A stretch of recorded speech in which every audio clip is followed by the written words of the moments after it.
इस कार्यक्रम के पुण्यार्जक हैं श्री कंवरलाल जी महावीर प्रसाद जी, पाटनी, मदनगंज, किशनगढ़, राजस्थान। ओम ह्रीं श्रीं क्लीं ऐं अरं बम बम हम सम तम पम वम बम मम मम हम हम सम सम तम तम पम पम जम जम झीं झीं छीं छीं द्रां द्रां ह्रीं ह्रीं द्रावय द्रावय नमोरते भगवते श्रीमते पवित्रतर जलेन जन्म विसेचयामि। ओम नमः सिद्धेभ्यः। जय श्री ओम नमः सिद्धेभ्यः। जय श्री ओम नमः सिद्धेभ्यः। सब लोग बोलो माताओं, नमो अरिहंताड़म, नमो सिद्धाड़म, नमो आयर्याड़म, नमो वज्रायाड़म, नमो लोए चत्तारि मंगलम अरिहंता मंगलम केवली प्रणतो धम्मो मंगलम चत्तारि लघुत्तमा अरिहंता लघुत्तमा सिद्धा लघुत्तमा साहु लघुत्तमा केवली प्रणतो धम्मो लघुत्तमो चत्तारि शरणम अरहंत शरणम सिद्धे शरणम साहु शरणम केवली प्रणतम धम्मम शरणम। ओम श्री वीतरागाय नमः। नमो अरते भगवते श्रीमते श्रीमत् पार्श्वतीतंक्राय द्वादश गण प्रविष्टाय शुक्लाध्यान पवित्राय सर्वज्ञाय स्वयंभवे सिद्धाय बुद्धाय परमात्मने परम सुखाय त्रैलोक्यमयी व्याप्त अनंत संसार चक्र परिवर्तनाय अनंत ज्ञान दर्शन वीर सुखास्पदाय त्रैलोक्य वसंक्राय सत्य ज्ञानाय सत्य ब्रह्मणे धरानंद मंडल मंडिताय आचार्य विद्यासागर जी आशीर्वादेण आज अभिनव आचार्य समय सागर जी आशीर्वादेण मुनि प्रणम्य सागर जी ससंग सानिध्य श्री महामय नंदीश्वर महामंडल विधान सानंद संपन्नार्थम एवं सर्वेषां समस्त इंद्राणी परिवाराणाम चे श्रीमान शीतल जी निर्मला जी कटारिया सौधर्म परिवार श्री छोट्टन देवी सुशील निर्मल जी रोहित जी गुंजन पहाड़ी चक्रवर्ती परिवार जलेंद्र आवासटी महायज्ञ नायक परिवार श्री आलोक जी प्रमला साय यज्ञ नायक परिवार श्रीमती प्रेम देवी पारस जी रसव कासलीवाल कुबेर परिवार श्री महावीर जी शशि जी पहाड़िया समस्त सांधाराकर्ता परिवार से एवं श्रीमती गुणमाला जी लता जी सौगानी समस्त परिवार से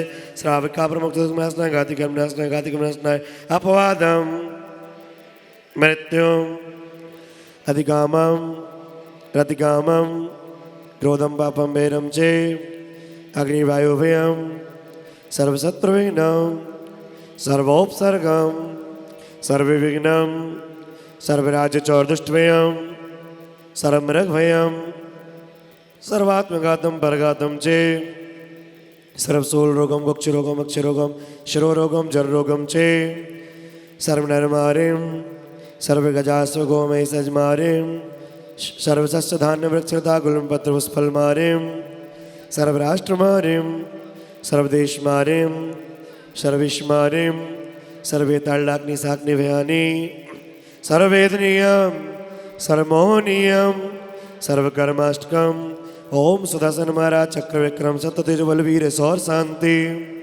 सर्वजीवानंदनम सर्वजनानंदनम सर्वभव्यानंदनम सर्वगोकुलानंदनम सर्वगुरुकुलानंदनम सर्वग्राम नगर खेट करवट मड्डम पत्रमुख संवाहानंदनम सर्वलोकानंदनम सर्वदेशानंदनम सर्वयजमानंदनम सर्वम दुखम हन हन दय दय पच पच कुट कुट शीघ्रम शीघ्रम यत् सुखम दशलोकेषु व्याधि विसन्मर्तम अभयम क्षेम आरोग्यम स्वस्थरस्तु विदेते श्री शांतिरस्तु शिवमस्तु जयोस्तु नित्यमारोग्यमस्तु सर्वेषां तुष्टिरस्तु पुष्टिरस्तु समृद्धिरस्तु कल्याणमस्तु सुखमस्तु अभिवृद्धिरस्तु दीर्घायुरस्तु कुलगोत्र धनानि सदा सन्तु सद्धर्म श्री बलायु आरोग्यस्वर्याभिवृद्धिरस्तु ओम ह्रीं श्रीं क्लीं ऐं नमः ओसानाथ विद्याय नमो अरियंताणं ह्रौं सर्वेण शांतिं कुरु कुरु।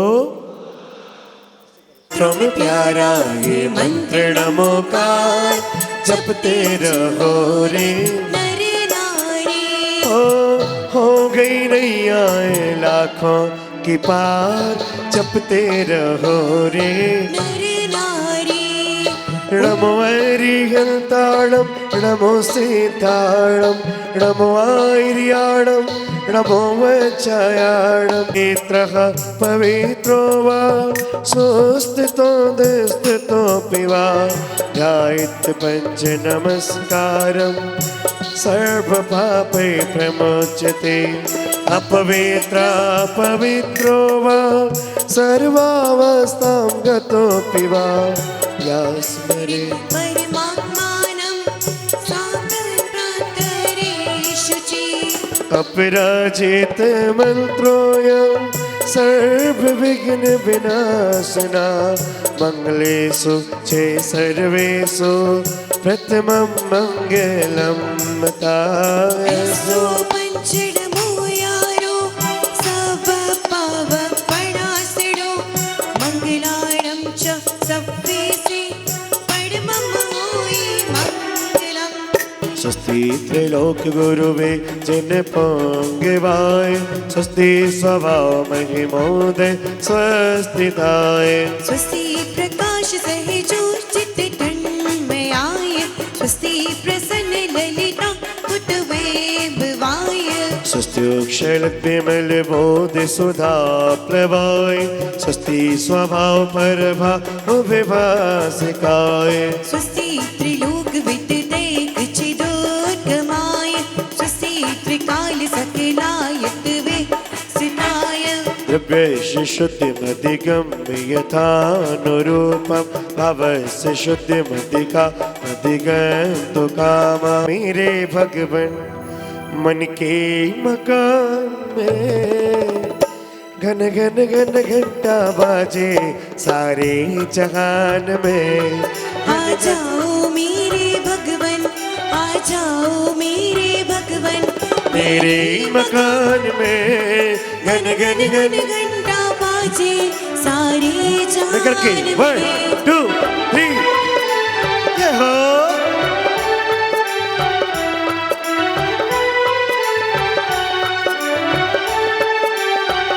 और जैसे ही हमने पुकारा घंटी का नाद सुन पूरे ज्योति जगमगे दीपक लिया निज हाथ में तो आरती तम भारती पाओ सुज्ञान प्रकाश में नवदेवताओं की सदा जो भक्ति से अर्चा करे सबसे नव निधि रिद्धि मंगल पाय शिव कांतावरे ओम ह्रीं ताभ्यो नमो नमः महामोहंधकारविनाशनाय दीपं निर्वपामति शांति हेतु नवदेवों को पूजो श्रद्धा भक्ति समेत शांति में शांति धारा शांति में शांति धारा ओ नाना विधि के सुमन ले मन में बहु हर्षाय मैं पूजो नव देवता पुष्पांजलि चढ़ाए दिव्य पुष्पों की वर्षा दिव्य पुष्पों की वर्षा चलिए ओम ह्रीं रस्ताचारोपाध्याय सब साधु जिंदम निनागम दिन चैत्य चैत्यालस्त नवदेवताभ्यो नमः ओम ह्रीं रस्ताचारोपाध्याय सब साधु जिंदम निनागम दिन चैत्य चैत्यालस्त नवदेवताभ्यो ओम ह्रीं रस्ताचारोपाध्याय सब साधु जिंदम निनागम दिन चैत्य चैत्यालस्त नवदेवताभ्यो ओम ह्रीं रस्ताचारोपाध्याय सब साधु जिंदम निनागम दिन चैत्य चैत्यालस्त नवदेवताभ्यो ओम ह्रीं रस्ताचारोपाध्याय सब साधु जिंदम निनागम तीन लोक में श्रेष्ठ हो गाऊं गुड़मणिमाल जयवंती वरंदो सदा नंदीश्वर का अवसर ये आया शुभ भावों से भाव बनाया नंदीश्वर का अवसर आया हमने मंगल विधान आया अरे आया आज देखो शुभ दिन आया का विधान सबने कराया है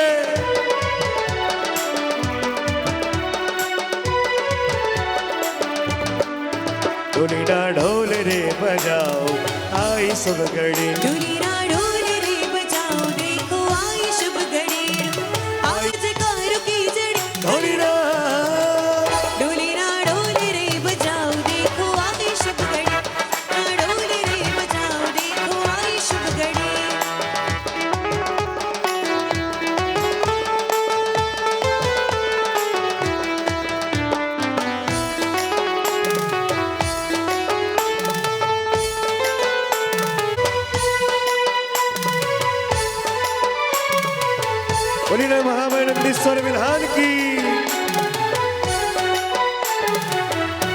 सहोदर मित्राणी रंग मारे प्रभु थारा ही रंग में रंग गयो रे रंग मारे प्रभु थारा ही रंग में आओ। रंग गयो रे देव हमारे जय घातिया को घात सकल जितो बारे जय जय प्रसिद्ध सिद्ध की मैं वंदना करूं जय अष्टकर्म मुक्ति की मैं अर्चना करूं आचार्य देव गुण छति सुधार रहे हैं दीक्षा दे असंख्य भक्तता रहे हैं जयवंत उपाध्याय गुरु ज्ञान के धनी सन्मार्ग के उपदेश की वर्षा करे गणी जय साधु अठा अब देवों को भक्तिवश कोटि कोटि प्रणाम भक्ति का फल में जाऊं निज पद में विश्राम हर हर हर हर हर हर हर हर हर हर।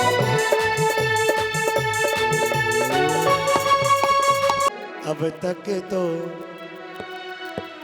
और क्या बात है भगवान मेरी नैया उस पार लगा देना अब तक तू निभाया है आगे भी निभा देना जल फल आठो सुचि सार ताको अर्घ करो तुम कोवर को भवतार तब तरि मोक्ष वरो 24 शिर जिन चार आनंद कंद सही पद जजत हरत भव पार पावत मोक्षमयी जहाँ नेमिके अनेमिक चरण पड़े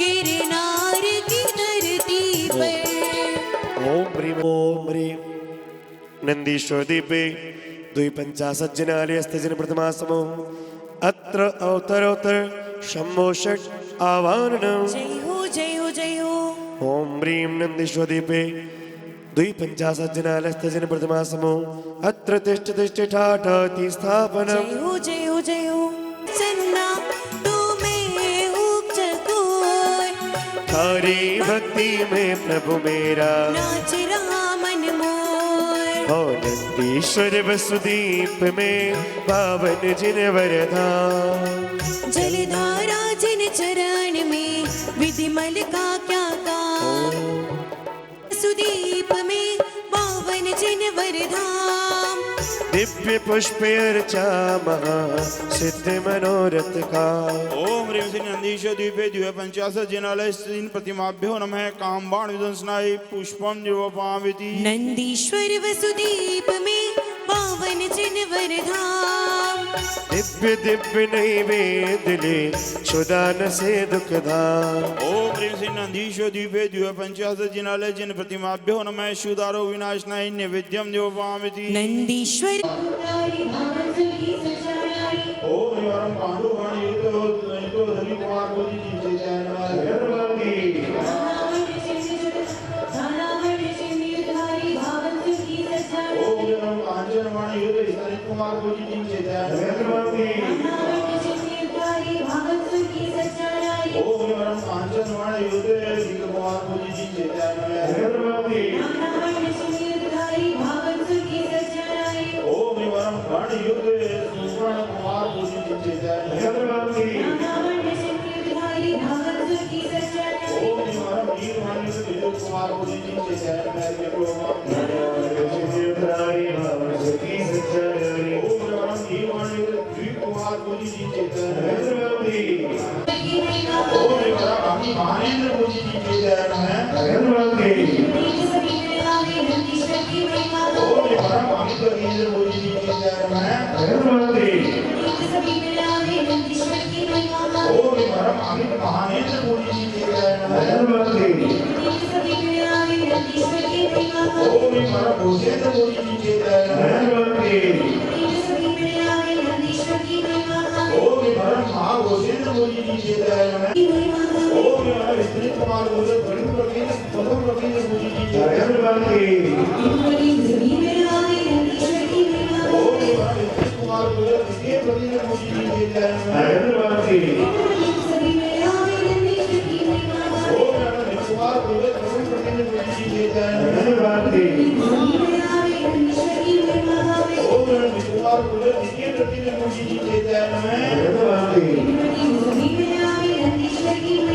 ओम नमः अग्नि कुमार मोदी प्रथम प्रवीण मोदी जी से जय नमः। ओम नमः अग्नि कुमार मोदी द्वितीय प्रवीण मोदी जी से जय नमः। ओम नमः वायु कुमार मोदी प्रथम प्रवीण मोदी जी से जय नमः। ओम नमः वायु कुमार मोदी द्वितीय प्रवीण मोदी जी से जय नमः। ओम नमः चतुर्दशीदश भवनवासी भवन निवासी रसकुमार मोदी जी से जय नमः। परिक्रमा अभी ओम नमः सिद्धेभ्यः। ओम नमः सिद्धेभ्यः। ओम नमः सिद्धेभ्यः। ओकारं बिन्दुसंयुक्तं नित्यं ध्यायन्ति योगिनः। कामदं मोक्षदं चैव ओंकाराय नमो नमः। अरहमित्यक्षरं ब्रह्म वाचकं परमेष्ठिनः। सिद्धचक्रस्य सद्बीजं सर्वतः प्रणमाम्यहम्। अनंतानंत सिद्ध परमेष्ठी भगवान की जय हो। अष्टानिक महापूजा विधान की जय हो। परम पूज्य आचार्य गुरुवर श्री विद्यासागर जी महाराज की जय हो। आचार्य श्री समय सागर जी महाराज की जय हो। बोले परम पूज्य वीक्षण ज्ञानोपयोगी और हम ध्यान योग प्रणेता पूज्य मुनिवर 108 प्रणम्य सागर जी महामुनिराज की समस्त मुनि संघ की नमोस्तु गुरुवर। अनादिकाल से चले आए इस परिभ्रमण में जीव के अंदर अनेक ऐसे प्रत्यय कारण बैठे रहते हैं जिन कारणों को वह जीव खुद भी कभी महसूस नहीं कर पाता। यह बड़ी आश्चर्य की बात है। इसे कितना बड़ा आश्चर्य कहें कि जो भाव जो कारण हमारी आत्मा से बंधे हुए हैं प्रति समय उनका उदय भी रहता है, फल भी देते हैं, और फिर भी हम उन भावों को समझ नहीं पाते हैं। इतना यह सूक्ष्म भावों का विज्ञान है जो आत्मा से जुड़ा हुआ है। आत्मा की सूक्ष्म परिणति तो है ही, कर्मों की भी ऐसी सूक्ष्म परिणति है कि उनके उदय होने पर उनके भावों को हम अनुभूत तो करते हैं, लेकिन फिर भी वो हमारी बुद्धि का विषय नहीं बनते हैं। उन भावों में क्या उल्टापन है, क्या उन भावों में कमियां हैं, यह भी हम अपनी जागृत बुद्धि से समझ नहीं पाते हैं। ऐसे अनेक कारण हमारी आत्मा में विद्यमान रहते हैं और उन कारणों का परिचय किसी के द्वारा तो कैसे हो सकता है। जब अपने ही भाव अपने को समझ नहीं आते तो दूसरे को क्या समझ आएंगे। दूसरा भी अपने भाव नहीं समझ सकता तो हमारा क्या भाव समझेगा। उन भावों का परिचय अगर होता है तो केवल इस श्रुत की आराधना करने से होता है, जिनवाणी की आराधना करने से होता है। तीर्थंकरों ने इस जीव के लिए, इस जीव के कल्याण के लिए जो ज्ञान दिया है वो वस्तुतः बहुत अद्भुत है। जीव तीर्थंकरों को भी मान बैठता है, लेकिन उनके द्वारा दिए गए ज्ञान को गहराई से स्वीकार नहीं कर पाता। तीर्थंकरों को मान लेना अलग बात है और उस ज्ञान के अनुसार अपने भावों को देखना, समझना और उस पर श्रद्धान करना, ये एक अलग बात है। कोई भी व्यक्ति तीर्थंकरों को मान लेता है, याद कर लेता है, उनके नाम स्मरण भी कर लेता है, कभी कभी उनका वंदन भी कर लेता है, लेकिन यह बहुत ही दुर्लभ होता है कि उनके द्वारा बताए गए उस सूक्ष्म भावों का परिज्ञान हम कर पाएं और उसको स्वीकार कर पाएं, उस पर श्रद्धा ला पाएं। इन्हीं भावों में जो सबसे बड़े भाव हैं जो हमारे अंदर विकृति पैदा करते हैं, उन भावों में आचार्यों ने कहा, जिनवाणी ने कहा, सबसे पहला भाव है मिथ्यात्व भाव। और उस मिथ्यात्व भाव को कई रूपों में व्याख्यायित किया गया। प्रथमान योग से मिथ्यात्व अलग होता है, चरणान योग से मिथ्यात्व अलग होता है, करणान योग की दृष्टि से मिथ्यात्व अलग होता है और द्रव्यान योग की दृष्टि से मिथ्यात्व अलग होता है। एक ही मिथ्यात्व को, एक ही विपरीत परिणति को अलग अलग दृष्टिकोणों से, अलग अलग अनुयोगों में, अलग अलग रूपों में व्याख्यायित किया गया। जब हम कहते हैं इस मिथ्यात्व से क्या होता है, तो आचार्य कहते हैं विपरीत अभिनिवेश होता है। अभिनिवेश का मतलब होता है विपरीत अभिप्राय हो जाना।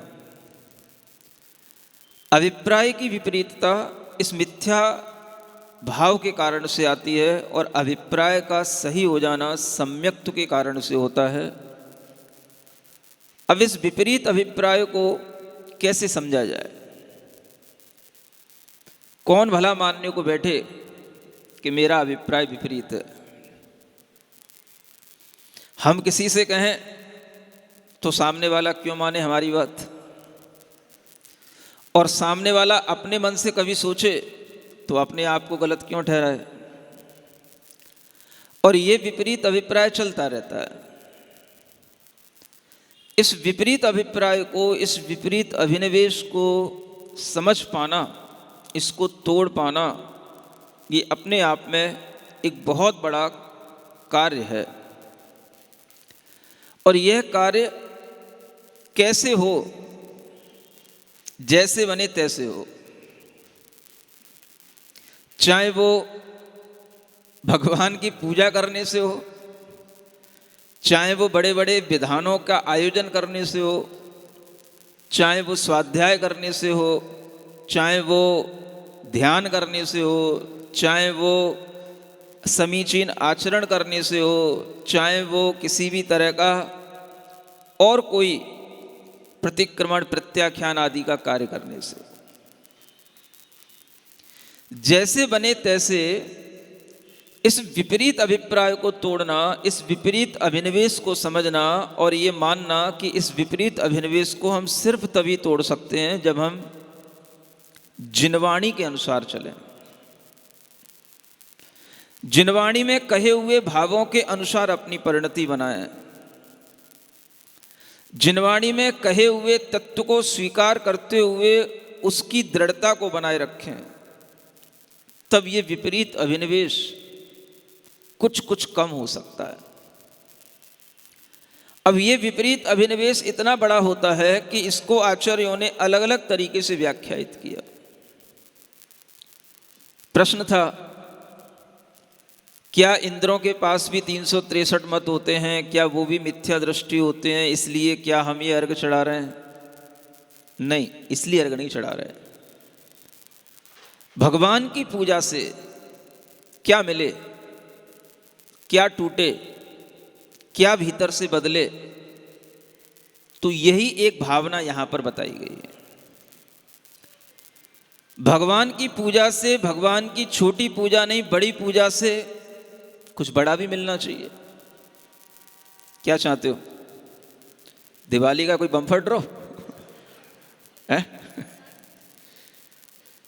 टाइम तो वही आ रहा है। अगर हम छोटी पूजा करते हैं तो कोई छोटा ही कुछ भीतर उपलब्ध होगा, बड़ी पूजा करेंगे तो कुछ बड़ा भी होना चाहिए। बात तो ऐसी ही होती है। बड़ी कंपनी खुलती है, बड़ा खर्चा होता है, तो वहाँ का रोजाना का टर्नओवर बड़ा बड़ा ही होता है। बहुत ज़्यादा इनपुट भी होता है तो आउटपुट भी बहुत होता है।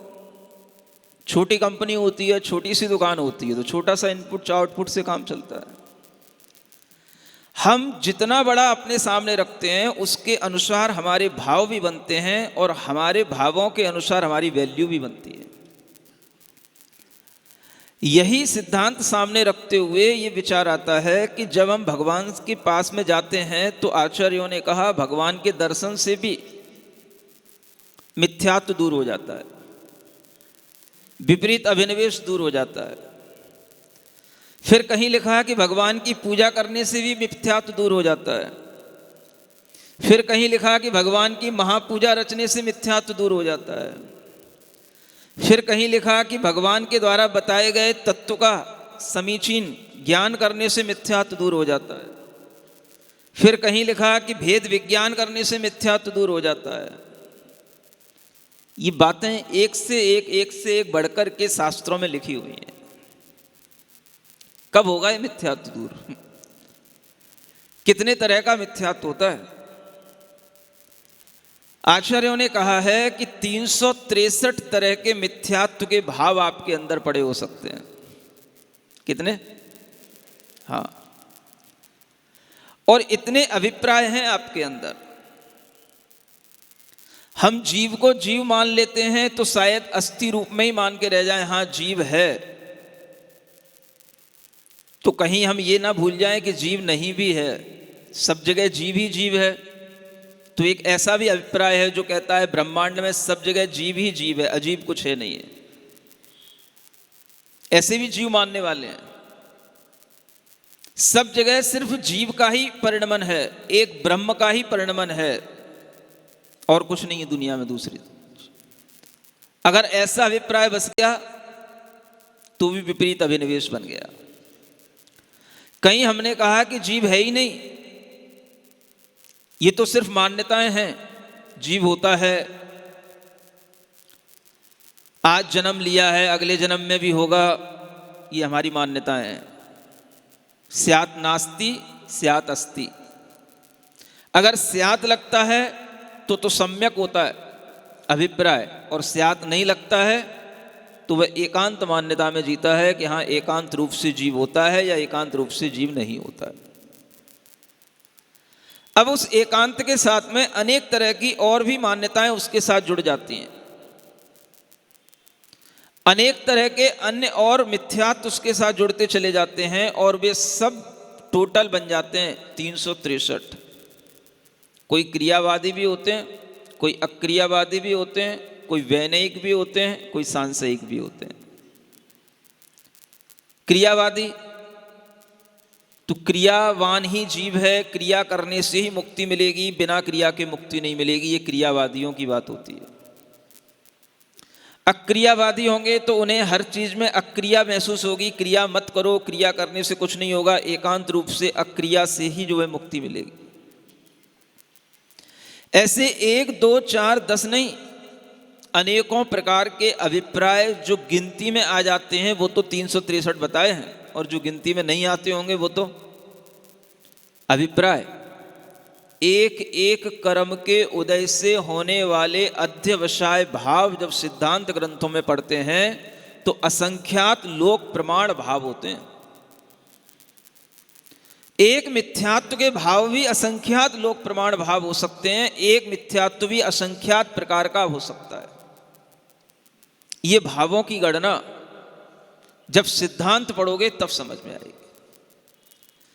ऐसे अनेक मिथ्यात्व के भाव विपरीत अभिनिवेश की परिणतियां हमारे अंतरंग में पड़ी हैं और हम महापूजा करने बैठे हैं, तो मन में सबसे पहले यही आता है, इस महापूजा से हमारे अंतरंग का मिथ्यात्व टूटे, विपरीत अभिनिवेश दूर हो। और वह विपरीत अभिनिवेश कितने प्रकार का हो सकता है? तो हे भगवान, अभी तो हम असंख्यात प्रकार का आपको प्रार्थना में नहीं ला सकते, आपकी प्रार्थना में हमारे लिए असंख्यात प्रकार का नहीं आ सकता। आपने जितना बताया है उतना ही मैं स्वीकार कर रहा हूं। तो 363 प्रकार का यह मिथ्यात्व भाव जो आपने बताया, आज हमारे सामने अनेकों जिनबिंब हैं और हमारे अंदर ऐसी भावना पैदा हुई कि एक एक जिनबिंब को अर्घ चढ़ाते हुए हमारे अंदर एक एक मिथ्यात्व टूटता चला जाए। तो 363 जिनबिंबों का जब हम अर्घ चढ़ा लें तो हमारे अंदर से 363 प्रकार का मिथ्यात्व, विपरीत अभिनिवेश समाप्त हो जाए। ये विचार है। अपने अंतरंग के उस एक एक अभिप्राय को हम भगवान के चरणों में मिथ्या समझ करके छोड़ दें। मेरा ये भाव मिथ्या, मेरा ये विचार मिथ्या, मेरा ये अज्ञान मिथ्या। और इस मिथ्या परिणति को जब हम छोड़ते चले जाते हैं, तब कुछ भीतर से समीचीनता आती है। जब समीचीनता आती है तो जीव सही को पकड़ता है, उसको नहीं पकड़ता जो उसके सामने किसी भी रूप में उसके मन को प्रभावित कर रहा है, वह उसको पकड़ता है जो सही होता है। और यह मिथ्यात्व की जड़ें इतनी गहरी होती हैं हमारे अंदर कि हम कह देते हैं हमने मान लिया, भगवान को भी मान लिया, भगवान की बात भी मान ली, तो भी ये मिथ्यात्व तुम्हारे अंदर से छूटता नहीं है। ये कहने से नहीं छूटता। इसकी जड़ें इतनी गहरी होती हैं कि हमें अपने अंदर इस सम्यक्त्व के भाव को बहुत गहरा बनाना पड़ता है। अपना रोजाना सामायिक में, ध्यान में ये सेल्फ ऑब्जर्वेशन करना पड़ता है कि हम क्या कर रहे हैं, हमारी परिणति किधर झुक रही है, हम कितना समीचीन तरीके से सम्यक्त्व के साथ में आगे बढ़ रहे हैं, हमारा ज्ञान कितना समीचीन हो रहा है। ज्ञान अगर समीचीन होता है, सम्यक दर्शन की विशुद्धि बढ़ती है, तो विनय, संपन्नता, शील, वृत्तिशुद्धि, अनीति, चारों ये सब भाव भी आने लग जाते हैं। ये पहचान है। अगर सम्यक दर्शन की वृद्धि होती है तो विनय, संपन्नता आती है, शील और व्रतों में अनतिचार की तीव्र भावनाएं उत्पन्न होती हैं। और ये सब नहीं होता है तो हम एक और मिथ्या अहंकार पाल लेते हैं कि हम सम्यक दृष्टि हो गए, हम सम्यक ज्ञानी हो गए, हमसे बड़ा कोई सम्यक ज्ञानी इस दुनिया में है नहीं। ये हम एक और मिथ्यात्व पाल लेते हैं अपने अंदर। ऐसे अनेक विपरीत अभिनिवेशों से हमारा आत्मा अनादिकाल से भी संस्कारित रहा है और इस जन्म में भी कुछ अच्छा मिलता है तो वह कुछ अच्छा समझ पाए, कर पाए। ये तभी संभव होता है जब उसके हृदय में मुलायमता आती है। भगवान की भक्ति करते हुए भी हृदय थोड़ा सा मुलायम हो जाए, नम्र हो जाए। मुलायम होता है? कैसा मुलायम? सबके हाथ, पैर, गाल तो मुलायम दिखते हैं, हृदय मुलायम होता है कि नहीं होता? हृदय के अंदर जब ये अक्खड़पना दूर हो जाए, हृदय के अंदर किसी भी तरह के विपरीत अभिनिवेश से अपने अंदर कोई भी मिथ्या अहंकार ना रहे और भीतर अंदर हमारे अंदर इतना मुलायमपना आ जाए कि हम समझ पाएं जो जो कहा जा रहा है वो हमारे लिए हितकारी है। अनेक जन्म बीत गए हमारे ऐसे ही, एक जन्म में तो हम कम से कम कुछ स्वीकार कर लें, कहीं पर हम अपने अंदर इस तरह की स्वीकारता ले आएं कि हमारा कुछ अच्छा हो जाए। ये अहंकार के विगलन से ही, अहम के विनाश से ही सिद्धत्व की यात्रा, अरहम की यात्रा शुरू होती है। और ये विधान भी आपको अहम से अरहम की ओर ले जाने वाला है। ऐसी ये महापूजाएं, आपसे कल कहा था, भरत क्षेत्र के लोग तो करते ही हैं, ऐरावत क्षेत्र के लोग भी करते हैं, विदेश क्षेत्र के लोग भी करते हैं। पुराणों को पढ़ो तो अनेक ऐसी घटनाएं मिलती हैं जिसमें बड़े बड़े महापुरुषों ने इसी तरह की महापूजाएं करके जीवन की महान यात्राएं शुरू की हैं। भगवान नेमिनाथ, उनके पूर्व भवों का वर्णन, भगवान पार्श्वनाथ के पूर्व भवों का वर्णन सुन चुके हो ना? आया था, भगवान ने भी महापूजा रचाई थी उनके पिछले जन्म में चक्रवर्ती ने। इसी तरह से भगवान नेमिनाथ के पूर्व भव के जीवन में जब वह जीव इसी जम्बू द्वीप के पश्चिम विदेश क्षेत्र की सीतोदा नदी के तट पर बसे हुए नगर में वह जीव जन्म लिया था, और उस जीव का जन्म जब हुआ तो उससे पहले माता पिता के अंदर क्या भाव उत्पन्न हुए और कैसे उस जीव का जन्म हुआ, 3 भव पहले की ये बात, नेमिनाथ भगवान के जीवन की बात बता रहा हूं। अष्टानिका के महापर्व चल रहे थे, यही नंदीश्वर की पूजाओं का आयोजन चल रहा था। माता ने इन सब पूजाओं का आयोजन किया, और वह माता कोई सामान्य नहीं थी, रानी थी।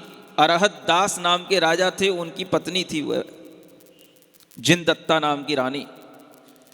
और उस रानी ने अपने मन में ही भाव किया जब पूजा पूर्ण हो गई कि मुझे इस पूजा के फल से एक ऐसे पुत्र की प्राप्ति हो जो इस जगत का तिलक हो।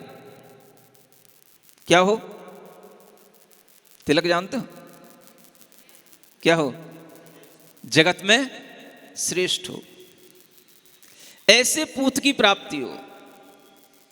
और यह भाव उसके अंदर कोई निदान से नहीं आया, सहजता में आया। जब हमारा मन प्रसन्न होता है, भगवान की पूजा करते करते जब हमारे मन में विशुद्धि बढ़ती चली जाती है, और उस समय पर जब हमारे सामने कोई भी एक मन की इच्छा भीतर से आ जाती है, तो वो इच्छा अवश्य पूरी हो जाती है। यह भगवान की पूजा का सबसे बड़ा फल होता है। इसका मतलब ये नहीं है कि आप सब लोग भी बस यही करते बैठना। ये तो एक सहज होने वाली घटना है। भगवान की पूजा से उत्पन्न विशुद्धि से हुए भाव से जब कोई व्यक्ति अपने जीवन में इस तरह का विचार करता है, तो उसके अंदर इस तरह की विशुद्धियों से उसके फलों की प्राप्ति उसे होने लग जाती है। ये महापूजाएं जब उस रानी ने की, और जब वह पूजा करते करते अंतिम 8वां दिन आया, पूजा पूरी हो गई, और 8वें दिन जब वह बड़े प्रसन्न भाव के साथ में रात्रि में शयन की, तो उसने मन में विचार किया, मुझे एक उत्तम पुत्र रत्न की प्राप्ति हो जाए। यूं नहीं कहा कि हे भगवान मेरी पूजा का अगर मुझे फल मिले तो कोई उत्तम पुत्र की प्राप्ति हो जाए, ऐसा नहीं। विचार है, गृहस्थ के अंदर वह विचार आ जाते हैं, जो विचार उसके मन में चलते हैं। भगवान की पूजा करने के बाद मन प्रसन्न है, लेकिन एक अभाव दिख रहा है, घर में पुत्र नहीं है, संतान नहीं है। तो उसलिए मन में विचार आ गया, हमें पुत्र की, ऐसे पुत्र की प्राप्ति हो जाए जो जगत का तिलक हो, माने जगत में श्रेष्ठ हो। अब पूजा करके तो सोई थी, 8 दिन की पूजा का उसके ऊपर प्रभाव था, विशुद्धि थी, और उसी रात्रि में उसे सुबह के समय पर अंतिम प्रहर में 5 मंगल स्वप्न दिखाई दिए। क्या दिखाई दिया? अगर स्वप्न में कभी सूर्य देवता दिख जाए, समझ लेना बहुत मंगल है, जीवन में किसी सूर्य का उदय होने वाला है। स्वप्न में कभी चंद्रमा दिख जाए, समझ लेना बहुत मंगल है, जीवन में कोई चंद्रमा की तरह शीतलता आने वाली है, आनंद आने वाला है। अगर स्वप्न में कभी हाथी दिख जाए तो समझ लेना कोई बहुत ही हमारे अंदर एक स्वाभिमान का भाव, श्रेष्ठता का भाव आने वाला है, हमें कोई ऐसे पुण्य की प्राप्ति होने वाली है जो हमारे स्वाभिमान को और बढ़ाएगी। दिखता है कभी? कुछ नहीं दिखता। अगर स्वप्न में कभी शेर दिख जाए, सिंह दिख जाए, तो समझना हमारे जीवन में वह शौर्य, वह पराक्रम उत्पन्न होने वाला है, जिससे कि हम दूसरे लोगों पर अपनी विजय प्राप्त कर सकेंगे और हम दूसरों में श्रेष्ठ बनेंगे। और अगर स्वप्न में लक्ष्मी दिख जाए, कौन? देख लो, थोड़ा यहीं तो देख लो। अभी देखोगे तो रात में भी दिख सकती है, अभी नहीं देखोगे तो रात में क्या दिखेगा। अगर स्वप्न में लक्ष्मी दिख जाए तो समझ लेना सारा वैभव, सारा संपदा हमारे चरणों में आने वाली है। ये 5 स्वप्न अपने आप में इतने श्रेष्ठ हैं कि इसके अलावा हमें और किसी स्वप्न की जरूरत नहीं। और इन 5 स्वप्नों को उस माता ने देख लिया। अगर आपको कभी दिखें तो आप भी समझ लेना कि हमारे जीवन में कुछ अच्छा होने वाला है। अच्छा तो तब होगा, पहले भाव विशुद्धि बढ़ाते जाओ। 8 दिन तक निरंतर अपने आप को इन भगवान की पूजाओं से जोड़ते जाओ। और अंत में अगर आपके लिए इस तरह का भाव बना रहेगा तो हो सकता है आपको दीपावली पर कोई किसी बम्पर ड्रॉ की आवश्यकता नहीं पड़ेगी। अपने आप आपके घर में, चाहे आप उस घर को लीपा पोती कर रहे हो या ना कर रहे हो, गोबर सामने दहली पर पोत रहे हो या ना पोत रहे हो, लक्ष्मी अगर आएगी तो जिनेंद्र भगवान की पूजा से प्रसन्न होकर ही आएगी। बाकी तो पोतते रहना, कहां कहां जाएगी। दुनिया में कितने घर हैं, सब लोग इसीलिए घर को पोत करके और सामने चौक पुरा करके रखते हैं, शायद इस गली से निकले तो हमारे घर में आ जाए। कहां कहां जाएगी लक्ष्मी? लक्ष्मी किसी एक ही जगह जा पाएगी एक टाइम में। और वह भाव आपके अंदर अगर उत्कृष्ट होगा तो वह उत्कृष्ट पुण्य का भाव तभी बनेगा जब आप ये देखो कि जो तीर्थंकर स्वरूप हैं, जो लक्ष्मी संपन्न हैं, उनकी जो पूजा करते हैं, उन्हीं के लिए वह लक्ष्मी प्रसन्न होकर के आपके दर पर दस्तक देने आती है। पुताई से, लिपाई से कुछ नहीं होता। यहां आकर के अगर आप भगवान जिनेंद्र देव की पूजा करोगे तो यहां पर भी पुताई हो रही होगी। किसकी पुताई? हाँ, आपके अंतरंग को स्वच्छ बनाने के लिए, आपके अंतरंग को पुण्य से विशुद्ध बनाने के लिए, पाप का मैल धोने के लिए इस तरह की महापूजाओं का आयोजन किया जाता है कि एक बार अगर भीतर की सफाई हो जाए, भीतर की पुताई हो जाए तो बाहर की पुताइयों की जरूरत ही ना पड़े। बाहर तो हम हर साल पोतते ही रहते हैं। एक साल वो भी तो रंग ले लो जो हम देने वाले हैं। एक साल उस रंग में भी तो रंगने की भावना कर लो जो हम रंगाना चाहते हैं। और उस रंग में जो रंग रहे हैं, यहां पर इतने रंग बिरंगे लोग दिखाई दे रहे हैं, मुझे लग रहा है जैसे रंग इनके बाहर से दिखाई दे रहे हैं वैसे ही रंग इनके भीतर भी अच्छे अच्छे बन रहे हैं। कोई लाल है, कोई पीला है, कोई सफेद है, यही तो अच्छे अच्छे रंग हैं। अगर हमारे अंतरंग में इस तरह की परिणति आने लग जाती है तो इन परिणतियों का फल हमें अपने आप प्राप्त होने लग जाता है। और उस मां को जब ये स्वप्न आए तो कब आए? इसी महापूजा अष्टानिक की पूजा करने के बाद आए। और उस महापूजा को करने के बाद उसने भावना की, उसे स्वप्न आए, उसके बाद में उसे पुत्र रत्न की प्राप्ति हुई। और वह पुत्र रत्न वैसा ही निकला जैसा स्वप्नों का फल था। और उस पुत्र के प्राप्त हो जाने के बाद में उसके पिता को कोई दूसरा राजा जीत नहीं पाया, इसलिए उस पुत्र का नाम रखा गया अपराजित। क्या रखा गया? आजकल होते हैं इतने बड़े नाम किसी के, सब छोटे छोटे लोग हैं, छोटे छोटे नाम रखते हैं। ऐसे बड़े नाम उन्हीं के होते हैं जो बड़ा काम करने की क्षमता रखते हैं। उस पुत्र का नाम रखा गया अपराजित। और वह पुत्र बड़ा हुआ। बड़ा होने के बाद में एक बार उसके ही अपने राजमहल के अंदर एक मुनि महाराज आए और उन मुनि महाराज को देख करके वहां के जो राजा थे, वो जो राजा अरहत दास जिनका हमने नाम बताया, कौन सा दास? अरहत दास। क्या मतलब होता है अरहत दास का? अरहंत भगवान का दास। समझ आ रहा है? दुनिया के दास तो बन जाते हो, आजकल अरहत दास नाम का कोई व्यक्ति भी नहीं दिखाई देता। और ये नाम कहां चलते हैं? उन विदेश क्षेत्रों में, वहां पर रहने वाली नगरियों के जो राजाओं के नाम है वो ये नाम होते हैं। ऐसे नाम अपने बेटों के रखो तो शायद वो अरहंत भगवान के दास बनेंगे, तो कभी अरिहंत भी बन पाएंगे।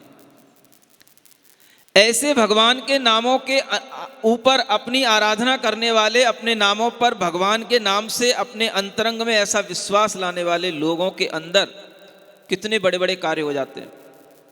वह राजा हैं, मुनि महाराज उनके पास, उनके निकट उद्यान में आए और उन राजा ने उन मुनि महाराज की पूजा की, दर्शन किए, धर्म उपदेश सुना।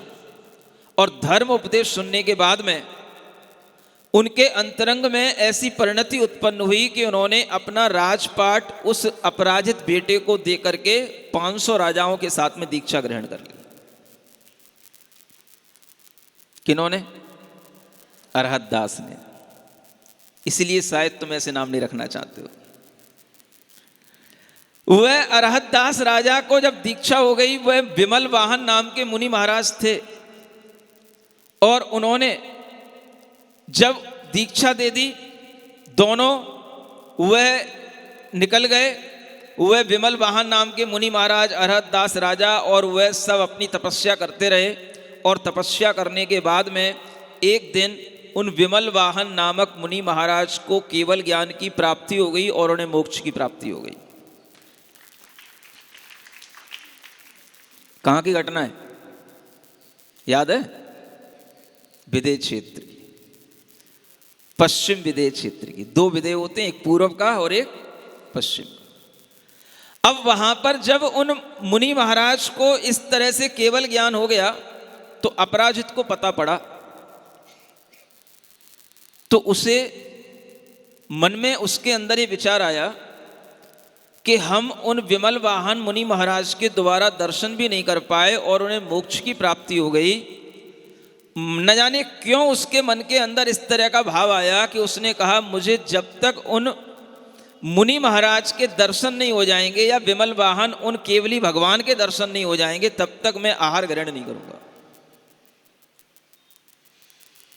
सुनते हो कि नहीं? कान खुले? क्या कह रहा हूं? किसके दर्शन करना है अब? जिनको मोक्ष हो गया। और देखो, श्रद्धा देखो, भावना देखो। आपकी पूजा तो 12 बजे तक नाम गिनते गिनते होती होगी। जल्दी कर लो भैया, जल्दी कर लो, 12 बजने ही वाली है, भूख सही नहीं जा रही है। वह अपराजित के मन के अंदर अपने आप विचार आया, संकल्प आया और उसने ऐसा संकल्प ले लिया। अब सोचो संकल्प की पूर्ति कैसे होगी? उन विमल वाहन मुनिराज को हमें देखना है, उनका जब तक दर्शन नहीं होगा मैं अन्न जल ग्रहण नहीं करूंगा। और एक दिन हो गया पूरा। कहां से आए महाराज? ताकते ताकते, देखते देखते दूसरा दिन भी हो गया, देखते देखते तीसरा दिन भी हो गया। क्या सुन रहे हो? सोचते सोचते, विचार करते करते चौथा दिन भी हो गया। धीरे धीरे 5वां दिन भी आ गया। कैसे हो गया? न आहार किया न पानी लिया। कौन सा संकल्प लेके बैठ गया? मुझे जब तक मुनि महाराज के दर्शन नहीं होंगे तब तक मेरा आहार जल का त्याग। अब कहां से राजा के बेटे में ये संस्कार आ गया? 6वां दिन आया तो फिर देखा, तब भी दर्शन नहीं हुए। 7वां दिन भी आ गया, तब भी दर्शन नहीं हुए। अब ये संस्कार कहां से आ गया? राजा था, राजा का पुत्र था, जब जन्म लिया था तो अष्टानिक के पुण्य से जन्म लिया था। इसी महापूजा के पुण्य से मां ने भावना की थी, उसी से जन्म हुआ था। और जन्म लेने के बाद में जब वह विमल वाहन मुनि महाराज के साथ में जब उनके पिता ने दीक्षा ली, तो उस बेटे ने भी सम्यक्त पूर्वक पंच अड़ु व्रतों को ग्रहण कर लिया था। सम्यक दर्शन की शुद्धता पूर्वक उसने अड़ु व्रतों को ग्रहण कर लिया था। अभी मेरे गृहस्थ जीवन के लिए इतना ही पर्याप्त है। और अनुराग हो गया किससे? मुनि महाराज से। जब मुनि महाराज के बारे में उसे पता पड़ा कि मोक्ष हो गया, तो अपने अनुराग के कारण से, स्नेह के कारण से उसने ऐसा मन बना लिया कि जब तक उनके दर्शन नहीं होंगे अन्न जल का त्याग। अब सोचो, सम्यक दृष्टि लोग भी ऐसा कर सकते हैं? संस्कार की बात। इतना बड़ा राजा होने के बाद भी ये संस्कार पड़ा हुआ है। और ये संस्कार आते हैं तो जन्म से आते हैं, गर्भ में उत्पन्न किए जाते हैं। और गर्भ के संस्कार, जन्म के संस्कार, बाद में होने वाले अनेक तरह के और भी संस्कार होते रहते हैं। और संस्कारों से अगर जीवन आगे बढ़ता रहता है तो बच्चा राजा भी बना रहता है और अंत में मुनिराजा भी बन जाता है। संस्कारों की बात है। आप क्यों चाहेंगे ऐसे संस्कार देना? आपको तो ऐसा लगता है कि जैसे आज संस्कार देंगे तो आज ही बच्चा मुनिराज ना बन जाए कहीं। अरे बच्चे को जब संस्कार दिए जाते हैं तो मुनिराज तो बने ना बने, पहले वह कम से कम अच्छा राजा तो बन जाए। और राजा बनेगा तब आगे चल करके कुछ सोच पाएगा। राजा के अंदर का संस्कार होगा सम्यक दर्शन के साथ में, तो उसके जीवन के अंत तक कुछ भी अच्छा हो सकता है। लेकिन संस्कार देने के विषय में मुझे लगता है राजस्थान सबसे पीछे है। क्या सुन रहे हो? मैंने तो देखा नहीं कभी आपको संस्कारित होने की भावना से मेरे सामने आते हुए। आज एक बेटे का मैंने संस्कार किया, उसकी मां उसे नेपाल से लेकर के आई है। नेपाल में रहता वो परिवार, काठमांडू में। 8 वर्ष का होने वाला, आज वह शाम को आई, कल कहने लगी महाराज क्या करना है? मैंने कहा सिर का मुंडन करा लेना, अब इतनी दूर से आई हो, भावना लेकर के आई हो तो कर देंगे। तो जब आज उसका सुबह संस्कार किया तो बड़ी प्रसन्न हो गई, मेरा आना सफल हो गया। और उस एक बच्चे का भी अकेले संस्कार कर दिया। आपके मन में भाव तो उत्पन्न हो कि हमारे बच्चे भी कभी मुनि महाराज के हाथ से स्पर्श किए जाएं, भगवान का गंधोदक भी उनके सिर पर लगा करके उन्हें कुछ अच्छा जीवन जीने के लिए संकल्पित किया जाए। उनके मन के अंदर पंच परमेष्ठी के प्रति श्रद्धान का संस्कार आ जाए। और कोई संस्कार की बात नहीं कर रहे ज्यादा कि वे अंत में चल करके मुनि महाराज बन जाए। डरना मत। क्या बन जाए? एक सम्यक दृष्टि, एक धार्मिक व्यक्ति बना रहे, सम्यक्त की प्रभावना करने के लिए पंच परमेष्ठी का श्रद्धान उसके अंदर बना रहे। इस तरह का भी एक संस्कार अगर बच्चे के अंदर 8 वर्ष की उम्र के आसपास, 18 वर्ष का होने से पहले पहले तक अगर आ जाता है तो वह संस्कार भी उसके 80 वर्ष के जीवन के अंत तक काम आता है।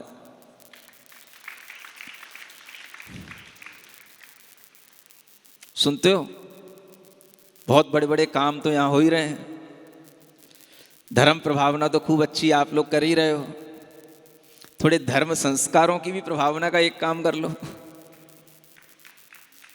क्यों? हो सकता है आगे के समय में आपके अंतरंग में तो खूब संस्कार आ ही रहे हैं।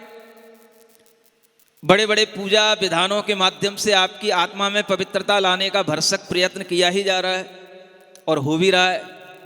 वो इसलिए समझ में आता है, अगर आज हो जाता है तो कल सुबह उठने के बाद में आदमी आलस्य में नहीं पड़ता है, सबसे पहले इधर ही दौड़ता है जहां नंदीश्वर बने हुए होते हैं। आज की पूजा कल के लिए प्रेरित करती है, कल की पूजा फिर आपको परसों के लिए प्रेरित करती है और करेगी। इसलिए मैंने कहा था एक बार उनको भी ले आना, एक बार उनको भी बिठा लेना जो रोजाना 8 दिन के लिए ना बैठ पाए हो। कोई बात नहीं बेटा, एक दिन के लिए बैठ जाना, दूसरा तेरे ऊपर, दूसरा दिन तेरे ऊपर छोड़ देंगे। जब तेरा मन हो तो आना, नहीं आना तो कोई बात नहीं। एक दिन का भी संस्कार बहुत है। इसी तरह से उन बच्चों के ऊपर जो 8 वर्ष के बच्चे हैं, एक बार अगर मुनि महाराज के हाथ का स्पर्श पाते हैं, जिनेंद्र भगवान का गंधोदक मुनि महाराज से उनके सिर पर लगता है, एक सम्यक दर्शन का भाव भी उनके अंदर बना रहे 5 अड़ु व्रतों के साथ में, जो एक सामान्य से अच्छे सदगृहस्थ के लिए आवश्यक होता है, तो इस तरह का भी संस्कार देने का काम हो सकता है। किनको? दादी अम्मा को, बच्चों को। अब वो बच्चे स्पेशली अगर इसी तरह का कोई प्रोग्राम होता है उनके लिए, तो उसी में अगर वो बच्चे आए तो वो हो सकता है। लेकिन पहले हम इंश्योर तो हम कर लें आपसे कि हाँ आपके यहाँ बच्चे हैं कि नहीं। मुझे तो ये श्योरिटी नहीं है कि आपके यहाँ बच्चे हैं कि नहीं। क्या सुन रहे हो? कितने लोगों के यहाँ पर बच्चे हैं जो आ सकते हैं अगर उनको बुलाया जाए? हाथ उठा के बताना। मतलब बच्चे ही नहीं है, क्या हो गया आज राजस्थान में है? महाराज जी बच्चों का मतलब इनको अभी इनके पोते पोती होंगे, बच्चे तो 25। तो वही कहने का मतलब इतना तो समझदार हो, घर में अपनी दादी अम्मा से भी बात करने वाले कुछ हैं क्या ना? 7-8 साल से लेकर के 18 साल तक के पोता पोती कोई भी नहीं बचे? बेटे सही, बेटों के भी बेटे सही, बेटी के भी बेटे सही, किसी के भी बेटा बेटी के भी बेटे सही, कुछ तो होंगे। राजस्थान में ऐसे संस्कारों की बहुत कमी है, और अगर इन संस्कारों का भी कोई बीज वपन हो जाए तो ये भी समझूंगा कि राजस्थान में एक अच्छा काम और शुरू जयपुर नगरी से हो जाए। ताली तो सब बजा देते हैं, लाओ तो सामने। महाराज जी जो 8 वर्ष की आयु है वो गर्भ से गिनी जाए या जन्म से? अरे कहीं से भी गिन लो, कोई फर्क नहीं पड़ता है। हाँ लाओ तो सही, 7 का भी होगा तो चल जाएगा, 7.5 का भी होगा तो चल जाएगा, समझदार होगा तो 6.5 का भी होगा तो चल जाएगा। क्या फर्क पड़ता है? 1-1.5 साल में क्या फर्क पड़ रहा है? समझदार होना चाहिए। जब मम्मी को मम्मी कह रहा है, पापा को पापा कह रहा है, तो गुरु को गुरु भी तो कह सकता है। तो इस तरीके के संस्कारों का भी एक बीज वपन हो सकता है, और वह विचार किया गया था पंच कल्याणक के अंतिम दिन 17 नवंबर को। इस कार्यक्रम के पुण्यार्जक हैं श्री कंवरलाल जी महावीर प्रसाद जी, पाटनी, मदनगंज, किशनगढ़, राजस्थान।